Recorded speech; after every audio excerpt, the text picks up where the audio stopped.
So the famous quote is, you can't win anything with kids. That was from football. Then Alex Ferguson and Man U proved that wrong. So you can win things with kids. But in rugby, experience does help. It really does tell. The stats show that the best sides often are the most experienced sides.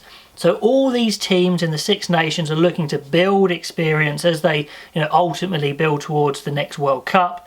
So I wanted to graph it. Actually, who doesn't like a graph? Well, maybe a couple, but I like a good graph. So I've graphed the caps, starting, grouping them in 10s, all the way up to 90, and after 90 I've kind of haven't put any more categories, just 90 plus. I know Alan Wynne-Jones is in a crazy category of his own, but anyway, over 90 I'm saying is the highest you can go. Now sure, the comparison's a bit tricky. England's squad size is a lot smaller in this championship, but you can still see the trends, the shapes.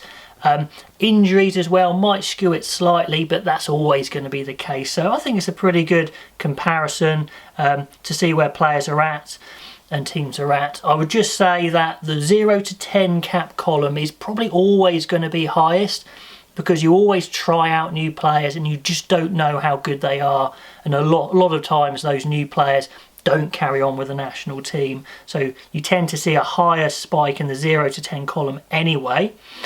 But let's look at some of these trends. Here's France's graph. I mean, I put this up first because it's literally the easiest graph to interpret in the world. We knew France were a new side and have actually been together for a little bit now, but just look how new they are. Crazy. Nobody is even over the 60 cap mark. Is mental. It's a complete rebuild. I've ditched everyone with any experience. Very brave. But I mean, where France were, they were a shambles, so I can kind of see why they did that, but this graph just illustrates it. They're building towards the next World Cup, which is at home in France, of course, and they've got a huge talent pool, so they can get away with that. They're one of the few nations that can literally ditch all the experience and start again. None of the other teams have really done this. I think Italy's will actually look a little bit like this, but none of the other major teams will have done this. They'll have tried to gradually replace players, whereas France have not. Clearly it's a bit of a race to get these guys experience in time for the next World Cup, but we can see how good they are already, so hopefully it should be okay. But I mean, what a crazy graph to start with. Okay, now on to a completely different shape. Here's Wales. Now, I associate Wales with rebuilding, but I mean, look at this. This is bonkers. You've got a big group, obviously, of new caps and very young caps, and then a bit of a break in the middle, but a massive bunch of players with mid to high range caps. There's a lot of experience in this Welsh squad. And probably means why we should expect them to do a lot better in this championship than they did last, because there's so many experienced players, and if you get picked that many times, over 50 times, you're going to be good, or certainly the best in the country. Maybe it's the generation behind these guys wasn't quite good enough, and that's why we see that gap there. Maybe they've left it a little late, I don't know, but it's an interesting shape where you've got your big group of experienced players and then a bit of a gap, and then your inexperienced players coming through. And for me, this is what a transition graph looks like. I mean, transition is changing from one thing to the other. And if France aren't in transition, they have changed. They're completely new. So they're not going from one to the other at the same time. That's transition, where you do something concurrently. Which Wales are trying to do here. So very interesting graph. I would say that is what transition looks like. On to Ireland. Again, a team I associate with transitioning maybe, and this does look a bit like a transition, but it looks like a transition that's very close to finishing. So look at this. Sure, we've got our big spike at the beginning like all, but then we've got quite a large bunch there to the left all the way up to 50. Then a bit of a gap, and we've got a few old stages there who are still not hanging on to a bit harsh, but you know what I mean, still sticking around. The end of the transition, if you like, with some of those set to retire probably fairly soon. Maybe Sexton, Healy, etc. But there's not many of them up there. This looks like a team ready, that's coming through, and that's pretty close to being, a new team already in transition over.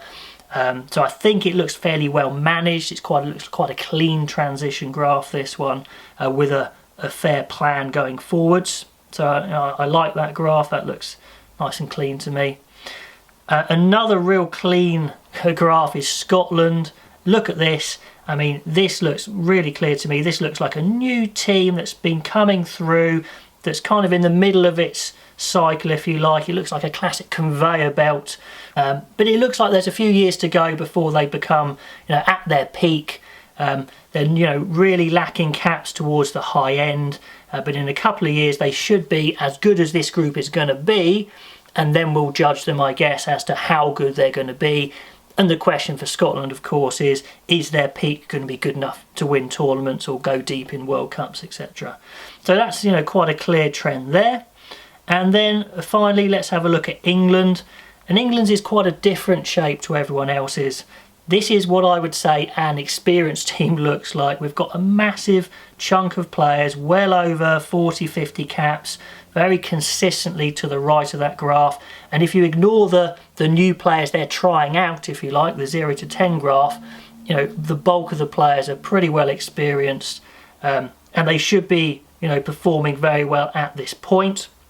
The conveyor belt will be starting to drop players off at some point, but we know most of the players age-wise aren't dropping off to the right just yet. So England should be at their peak for a year or two yet, and we should expect them to win things. That's why the pressure is on this England team.